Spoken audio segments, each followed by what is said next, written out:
존경하는 국민 여러분, 김영주 의장님을 비롯한 동료 의원 여러분, 류한우 군수님을 비롯한 집행부 공무원 여러분, 가선거구 자유한국당 소속 김광표 의원입니다. 먼저 본 의원이 발언할 수 있게 해주신 김영주 의장님과 동료 의원 여러분께 감사드립니다. 저는 오늘 시멘트 지역자원시설세에 대한 우리 군의 대처가 사안의 중요도에 비해 과연 합당한 무게를 가지고 있었는지에 대해서 여쭙고자 합니다. 경제학 용어에 블랙스완과 회색 코뿔소라는 상반되는 단어가 있습니다.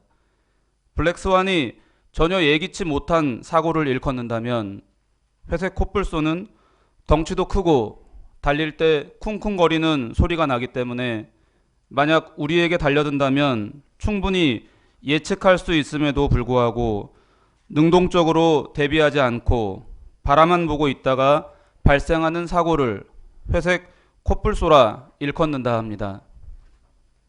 본 의원이 회색 코뿔소 이야기를 꺼낸 이유는 우리 지역에 상존하고 있는 여러 마리의 회색 코뿔소 중에서 시멘트 지역자원시설세 문제가 우리에게 가장 당면에 있기 때문입니다. 마침 다행히도 오랜 기간 닫혀있던 국회가 열리고 시멘트 지역자원세가 행정안전위원회 법안심사 소위의 안건으로 상정되었다고 합니다. 그러나 통과 여부는 불분명한 상황입니다. 이제 우리가 이 문제에 영향을 줄 수 있는 여지는 그리 크지 않습니다.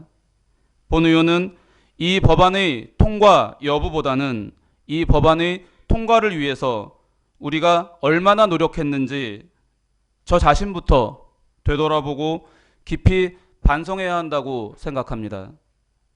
마침 우리 단양군 의회에서 시멘트 지역자원시설세 과세 건의안을 채택한 2019년 9월 30일은 지방세법 일부 개정 법률안과 지방재정법 일부 개정 법률안이 하루 차이로 발의된 2016년 9월 30일로부터 정확히 3년째 되는 날이었습니다. 이 두 개 법안은 모두 잘 알고 계신 것처럼 시멘트를 생산하고 수송하는 과정에서 발생하는 비산먼지, 소음, 악취 등으로 인해 불가피하게 피해를 입히고 외부 불경제 효과를 유발하는 시멘트에 대해 최종 소비자에게 톤당 1,000원의 세금을 부과하여 지역 주민들에게 쓰여지도록 하는 지방세법 일부 개정안과 이렇게 징수한 세금을 해당 시군에 다시 65%를 배분하여 주민 복지와 환경 개선을 위해 쓰여지도록 하는 지방재정법 일부 개정안입니다. 지방세법이 시멘트를 지역 자원세에 편입하는 문제, 즉 세금을 거둘 것인가 하는 문제라면 지방재정법은 거쳐진 세금을 도에서 집행할 것인지 군에서 집행할 것인지의 문제입니다. 지역 자원세는 톤당 1,000원씩 세금이 부과될 때 단양군에서만 160억 원이 거치게 됩니다. 또 지역 자원세 자체가 목적세이므로 집행 주체가 단양군이냐 충청북도냐를 떠나서 대략 재원의 70% 이상은 우리 지역에 쓰여지게 될 것입니다. 1년이면 약 120억 원이고 10년이면 1,200억 원입니다. 2018년도 결산 기준 우리 군 지방세 수입액 190억 원에 비해 보면 얼마나 큰 금액인지 알 수 있습니다. 이처럼 지방세법만 개정되어도 우리 군에 큰 도움이 됨을 알 수 있습니다. 집행 주체가 충청북도가 되느냐 단양군이 되느냐는 과세가 되지 않아 재원이 없는 상황에서는 따질 수조차 없는 일 아니겠습니까? 이 정도 규모라면 우리 단양군의 회색 코뿔소라 불러도 되지 않을까요? 저는 묻고 싶습니다.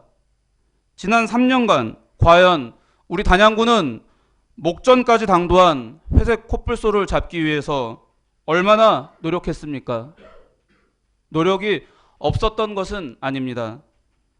그러나 우리는 시멘트사와 양회협회의 양보를 이끌어낼 만한 단결력을 보여주지도 못했고, 산업자원부를 설득할 행정력을 발휘하지도 못하였을 뿐만 아니라 법안심사가 열흘도 남지 않은 지금까지도 지방세법이 먼저냐, 지방재정법이 먼저냐를 두고 논쟁을 벌일 정도로 논리도 정립하지 못하고 있는 안타까운 상황입니다.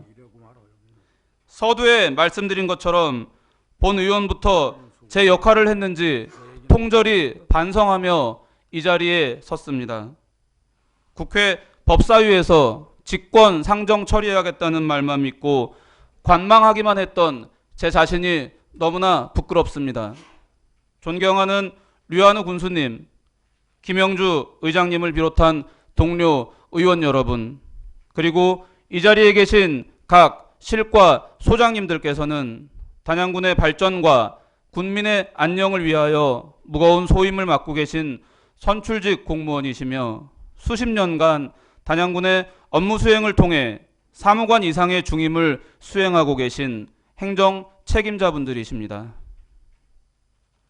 단양호라는 배가 순항함에 있어서 선장으로서, 파수꾼으로서, 그리고 각 부서장으로서 각자 군민이라는 운면 공동체의 일원으로서 선도자적인 역할을 해야만 한다고 생각합니다. 위 법안들이 발의되고 3년을 지나오면서 시시각각 다가오는 법안의 종결 시점을 바라보면서 각자 위치에서 최선의 노력을 다했는지 커다란 회색 코뿔소가 우리를 향해 달려오고 있는데 누군가 대신 나서주겠지라며 방관하는 마음은 없었는지 다시 한번 되돌아봐야 한다고 생각합니다. 그리고 제안드립니다. 시멘트 지역자원세뿐만 아니라 우리 군의 미래에 중요한 영향을 미치는 주제가 생겼을 때는 군수님을 비롯한 집행부가 과감히 선도하고 의회가 뒷받침하는 형태의 민관, 협력, 거버넌스를 수시로 구성해서 문제를 풀어갈 수 있을 것입니다. 주민들은 제도권으로부터 필요한 정보와 지원을 얻을 수 있고 의회는 집행부와 소통하며 국민의 강력한 지지를 바탕으로 현안을 해결해 나갈 수 있을 것입니다.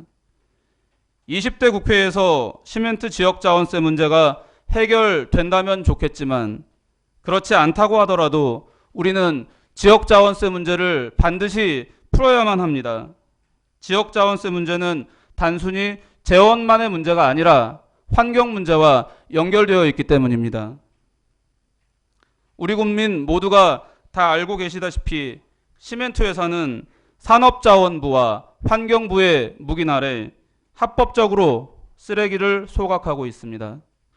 특히 질소 산화물의 경우에는 단양 소재 2개 시멘트 회사의 총 질소 산화물 배출량이 2018년도 기준으로 17,000톤으로 우리나라 전체 제조업에서 배출되는 질소 산화물 배출량 16만 9천 톤의 10분의 1에 달할 정도입니다.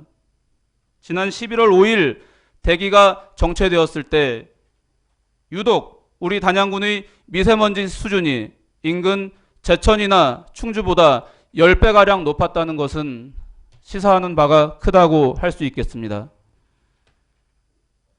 우리나라 제조업 전체 배출량의 10%에 달하는 질소 산화물이 남한 국토의 0.8%밖에 안 되는 우리 단양군으로 배출되고 있는 것입니다.